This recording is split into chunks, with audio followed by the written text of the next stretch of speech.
Since Season 8, they have improved so much. Meanwhile, Geek Slate, we've only seen their improvement in Season 10, but they have yet to qualify for the playoffs. Now, we're jumping into the draft for game number 1.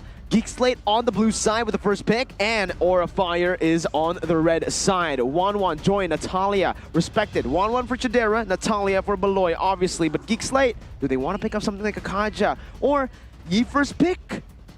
I don't know. Interesting enough, though. Cloud is banned for Kabuki. Like, we've known Kabuki for a while. He's not really known for his Cloud, but he does pop off in the second game, specifically yesterday. Oh, okay. A pretty standard first pick for Geek Slate. Another... That's a fast pick, my goodness. It's pretty fast, and Geek knows they want that Kaja. It has a 100% win rate, which in the current meta, the unpredictable meta, is very, very impressive. But of course for Aura, they have now the same kind of elusiveness that we've come to expect. Valentina and Fredrin. We've seen both these heroes go to multiple roles, and Geek Fam can respond with an equally flexible hero, but with a Kaja in the picture, this is most likely gonna be a EXP lane glue, very solid to ensure that against Fluffy, they have enough firepower to come out on top. Love the Valentina pick here. There's a lot of option to be made here, especially with Farsight and Kaja. Kaja, of course, have the better ult, have the more valuable ult, and this is one of the ways for you to counter a Kaja. Also works with Faramis too. But the thing is there a slight chance this Valentina is gonna go to gold lane too, just like Geek Slate? I think they're utilizing it as a flex pick right now with that being first picked, and I think with them not going for any gold laners, the question is still up there for Geek Slate to, well, no, never mind. Geek Slate's on the left, right? Again, the Valentina was picked up by Aura Fire, and honestly, I don't really see Kabuki playing this Valentina in the gold. What I can see is the Yuzong going gold, right? So that's the flex potential that can still be utilized by Aura Fire. Meanwhile, for Geek Slate, it's pretty much what you see right here is it should be what you get. I was thinking earlier, Janarko yesterday was able to pull off the glue in the roam position, but with the Kaja picked up already, I think the roam has been filled, unless Janna goes with the Kaja, but he's an assassin player. Don't really think the Kaja suits him in the jungle. Well, that killer instinct, identifying chances to just go in and pick someone off, it can work to try and be in the right mindset to try and go for a divine judgment onto the prior members, but that is not how Janna Cutie likes to play it out. He likes to be aggressive, and we've seen that with the right tools for the job. On an assassin, this man is absolutely dangerous, and I believe we saw him play that Ling, right? Unless I got it wrong. I'm pretty sure he did, and it was very, very dangerous, and usually it's respected as well. Yeah, definitely a really, really clean lane, but I just want to mention that I really love that Harith is one of the most prio gold laner in the game right now. There's a lot of bans from Harith itself in the second phase of the ban, especially. But we're going to take a look at the Peloyski. A lot of accolades here for him. I haven't seen it earlier. I'm sorry. Didn't manage to read it. I'm sorry. It's unfortunate. No worries here. But Aura Fire, again, right? We got to take a look at the banning phase. What are they going to go for? First, with the Harith ban, it does elude as to maybe Aura Fire wants to go for more gold lane bans. But if they do, then Geek Slate can kind of read the fact that maybe that Yuzong is in fact a gold lane Yuzong. You can already see the route Geek Slate are taking. And Aura Fire, no, they ban out the lane, respecting Amon once again. But also, Geek Slate, one more marksman. There you go. Yeah, 3 marksman bans. They want the Yuzong to go gold, or they want Aura to play a marksman that Kabuki isn't comfortable with. And a lot of questions are surrounding Kabuki. The last season, there were talks about him being only lethal, only effective on the Beatrix and the Brody. So his limited hero pool was an issue, but he had a whole season and then some to try and amend that problem. So we'll see if it pays off, or will this Yuzong actually be put there? Because honestly, it's not that bad of an idea. And now with the Kufra coming in as well, we're looking at a very serious dive composition. The only thing that's still in the minds of everyone, including Geek Fam, is that gold lane. If it's gonna be the Yuzong, it does mean that in the EXP lane, something else will be picked up for Aura, and the Paquito is still available for Fluffy if he wants to explore that option. If you want to pick these kind of heroes, like Yuzong is definitely an unorthodox option in the gold lane. You have to be worried about what they're gonna pick here in the gold lane for Geek Slate, but I don't think they're gonna pull it off because like it's been a long time since I actually seen Yuja on the gold lane, and boy, this is a pretty interesting story. Like boy just came out of nowhere. Like there's no MPL, there's no. Been waiting for Your so team long. is Excuse me. not Oh, it's back. gonna be Fanny. Interesting. Second in MPL Invitational 2022, just losing to Onyx. Of course, one of the better rookies in the league right now. Not a rookie anymore though. Sophomore, I guess. He does have a lot more experience under his belt.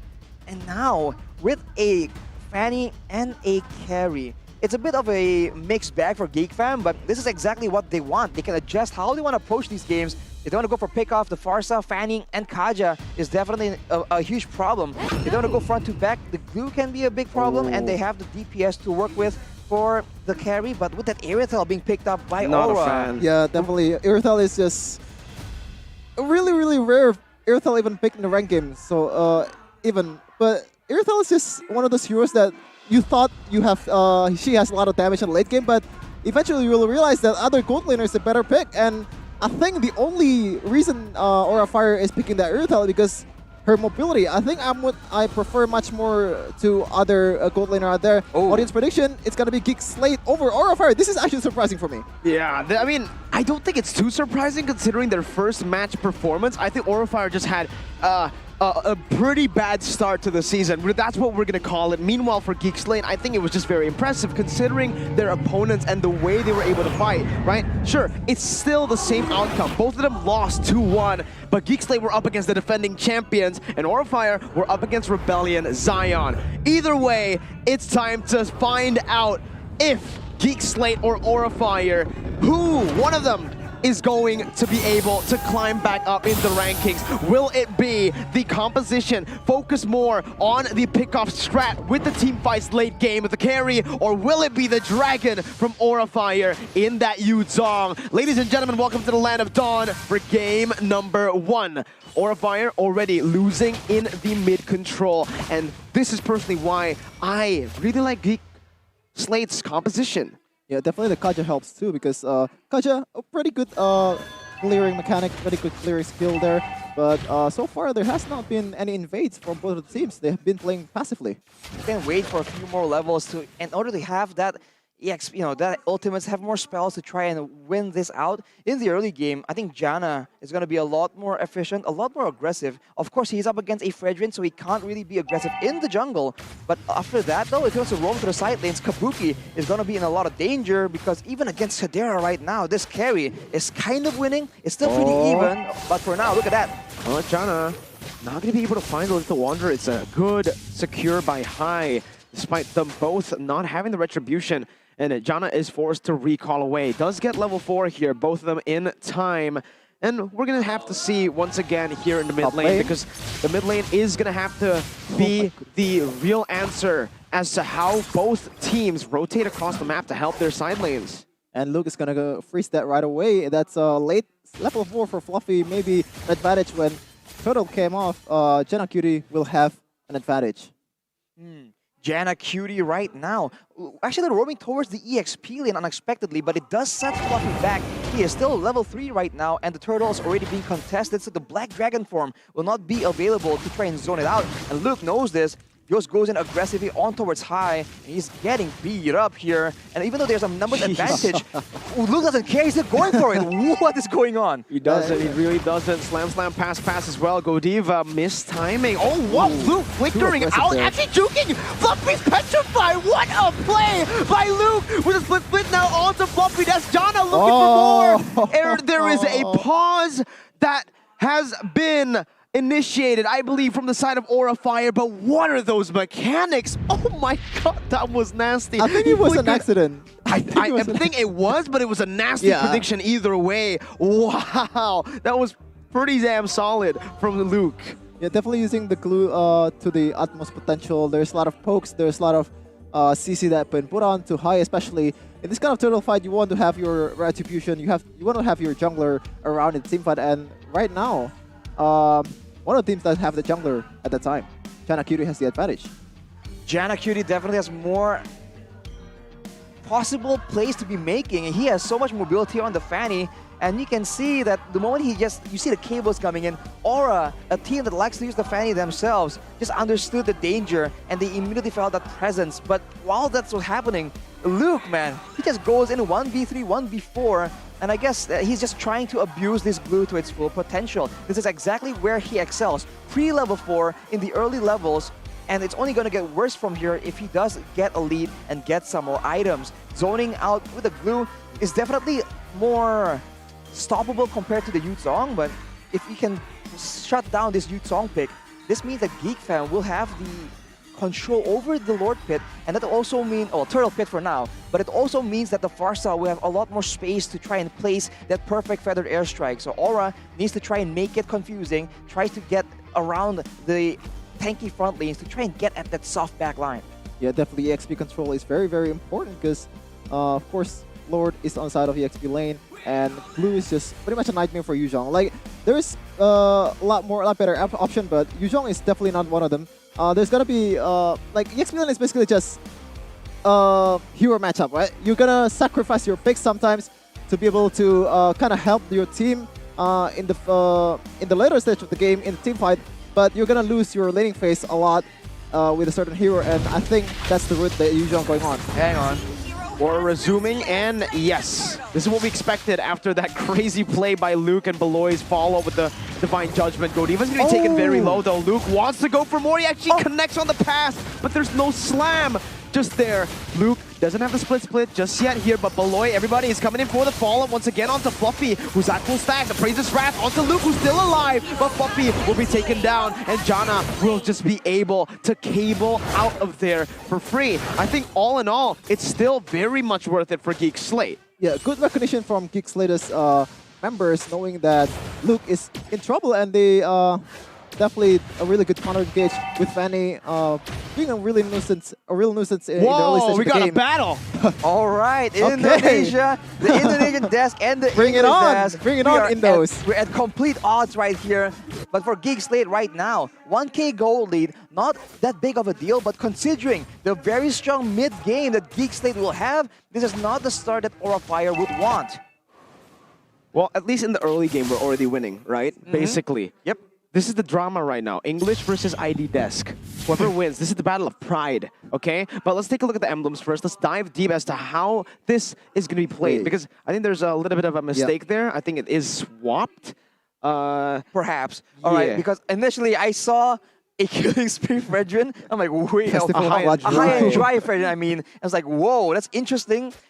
Something I would not be too surprised to see from high, but not right now, as Chidera wasn't a pair with a spot, but call it luck, call it game sense, he was able to maneuver away from that. He's playing it safe. He knows that the late game is very much in his favor, whereas for Geek, you're playing, abusing this glue to ensure that Fluffy does not have any moves available on that Yuzong. Luke, once again, versus Fluffy, the battle of sustain as both XP laners didn't take any damage. Very little. Beloy's rotated up top as well. They're already trying to set up for the XP lane because of the turtle spawning. Chidera finishing that corrosive sign off pretty early.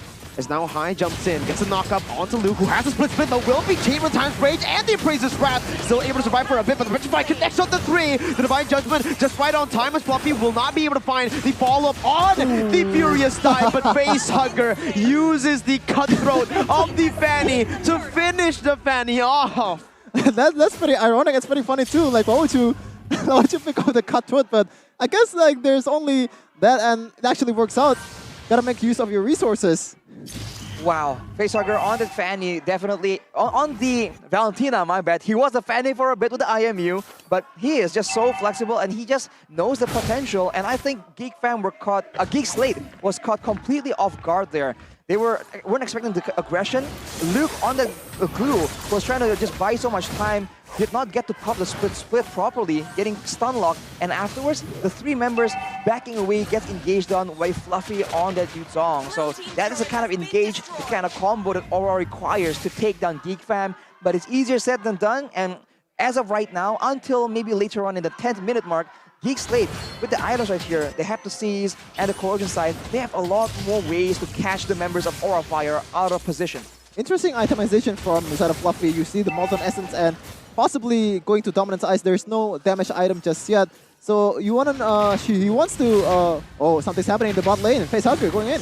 There has the Purify, but understands that Geek Slate were missing on the map. Godiva not able to connect the Tyrant's Revenge right there. The back line gets targeted down. Janna is able to find the cables, but there you go. The high and dry finally doing work. Facehugger was not able to help his gold laner. Meanwhile, Godiva, Luke's on top of him, trying to bring him back to the team, but the Tyrant's Revenge here will be popped in. Luke forced back away. A boy maneuvering back into the mid lane, gets stunned up, and that's going to be the damage coming from Janna as well. From the steel cables, Fluffy just barely able, almost there, able to get the Furious Dive on Janna to cancel one of the cables, but Chidera is able to capitalize on that play, taking an objective down below. It looked like Geek's rotation and pretty much overall is winning the game, but when you take a look at the gold difference, it's not much, only 600. Only 800 as of right now, but if you look at what was going on, Geek were able to pressure all 5 members of Aura Fire with the superior early game, with the superior AoE, and while that's happening, Kadera is just pushing in that bottom side. He had a level advantage, but the carry being left alone like this also means that Geek Slate has a guaranteed source of DPS in the late stage of the game. So Aura Fire, they need to try and find a lead and then try and shut down this carry as well. That is not how you want this whole early game to mid game to play out. Aura Fire with this, they're going to have full pressure. Luke's going to be caught on Tyrant's Revenge and the Rage. Irithel is actually going to be the one who secures the turtle. Calculated? Question mark? Did High want? Was that planned? Did they want to give Kabuki more resources? Or I think High did use the retreat, so I think it was not planned. But on the other side of the map, Kadera also taking a turret down, and it's a mid turret, so it's, I would say, like, this is kind of an equal trade in terms of rotation. They have a lot more option to play for Geek Slate. Yeah, Tier 2 down below was taken down. A good trade by Geek Slate, only losing Luke in that trade. And now for Geek Slate, they understand that they are getting picked off again and again. There is a healthy amount of crowd control for Aura Fire, so the draft has been better for now. They have to find ways to survive the initial burst, and afterwards, the superior DPS, the superior spells coming in from their team can actually win them the situation. But if you guys want to win, check out the Jujutsu Kaisen skins right here, but Geek Slate goes for it. Interesting choice onto Godiva, but the airstrike will do its job. The Divine Judgment responded back onto the XP lane. Roamer for XP. I think I'll say Aura gets the dub here. Meanwhile, Janna with a split push threat on the Fanny, still pushing in that top side with a high and dry. Irithel going to be able to actually rotate back top, dealing a whole lot of damage. And, whoa, Kabuki just did not take damage there. Did he build any? I think it was just the life plates. I don't know. Like it's literally full. I don't know. I think it's like Wind of Nature. Is it? I don't know. There is no way That's he has way Wind of Nature first item, right? Or second item. But when you look at the HP, there's literally no damage at all. Well, if you build a Wind of Nature to just shut down Janna Cutie, that's a lot of damage coming in from Beloy, from Luke, from a boy, and even from Kadera, who has a healthy amount of true damage in that kit. But look at Godiva making the plays happen. Revenge and the Rage, and that's going to be a boy popping for the air. But that's Facehugger who steals it back away and zones a boy with it.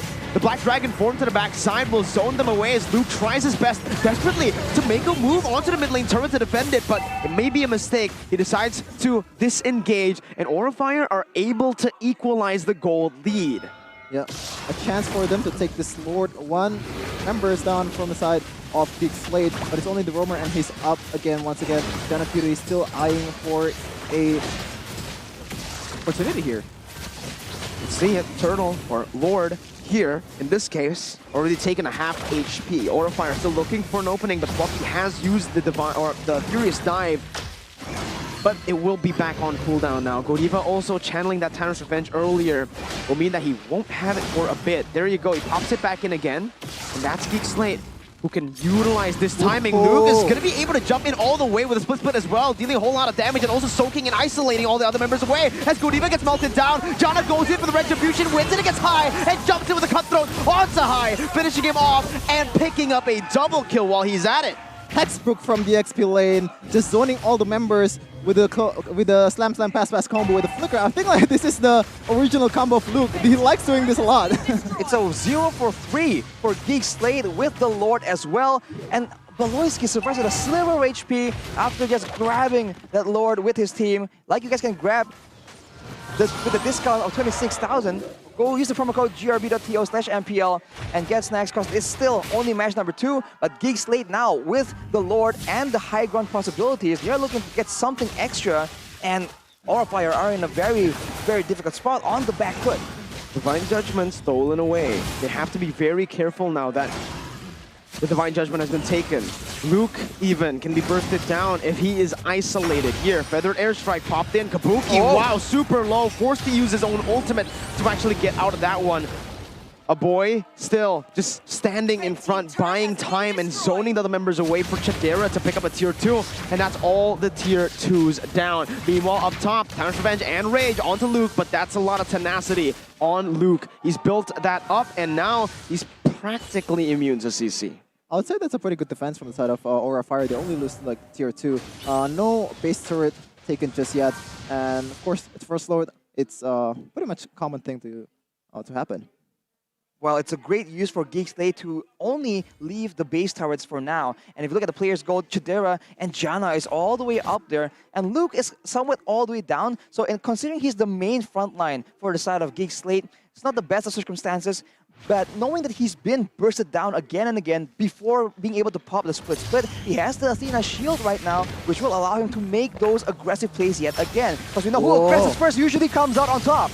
Godiva finds Chadera, but no one else goes for for my goodness! Godiva with a flicker, but it's only for him to die! Now the Appraiser's Wrath cancelled away! Hai gets chain CC'd! Chadera gets caught in the Divine Judgment, but he's still able to deal a little bit more damage. Morjana comes in for the scraps, picking it up in the back line. Look at how he was able to flag! What a maneuver by Janna QT! Mid cabling through and up towards that top side. Right idea, but not a good execution from the side of Aura Fire. I think Godiva just kind of forgot to calm that, but there's no follow-up from the side of Aura Fire after that beautiful flicker combo. But again, if you get one, if there's no follow-up, what's the point?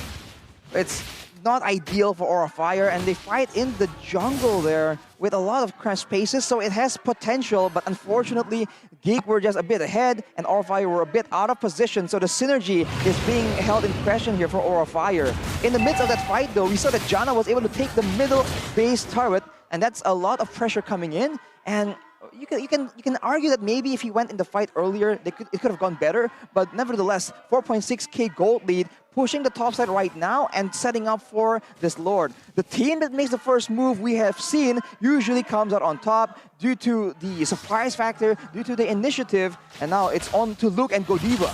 Are you sure about that? Wait, that's Luke, that's a tank. He doesn't have the split just yet, but he gets it in the end, and it's all just a bait. They used up 2 ultimates, well, technically just 1, because the Divine Judgment is still in the hands of Facehugger. Meanwhile, Geek Slate, they can actually utilize this timing to push in the waves once again. Janna needs to be careful here, a bit aggressive, but will just be able to take some creeps over, invading the enemy jungle. Kabuki securing his own orange buff. The Lord then continues again. Bloisky trying to pop the conceal, trying to get Fluffy, but ooh, there's a fight It's a good Black Dragon form. Luke is still in the bush. The Athena shield has been popped though, Arashi. Right, with the Athena shield pop now, he's vulnerable to getting bursted down. And Geek Fam, they can just keep doing this. They have the mobility in Janna QT to just push out the side lanes again and again. And at some point, they're gonna pull the trigger first, and Luke will go for that insane aggression again. And Avoid, now with the Divine Wave, will be able to take down these BPM members coming in the front line of Aura Fire. That's a lot of damage already placed on Luke with a split, bringing Hai back. That's for the airstrike as well. Facehugger's looking for something here. He jumps in on the Chadera, finds the Divine Judgment, but Chadera pops the Wind of Nature against the world's raising. He is looking at Aura Fire in the face with the help of Janna. They slice through every single member. It's a wipeout for Geek Slate, and it's a triple for the man you see on screen. Janna QT with a win for Geek Slate in game number 1 as they crack the base open. Wow. What a performance, what a fight right there. Everything looked so chaotic, but Geek Slate, calm and collected, ensures that Chadera stays alive, shreds everyone down, and Janna QT comes in to completely wipe the floor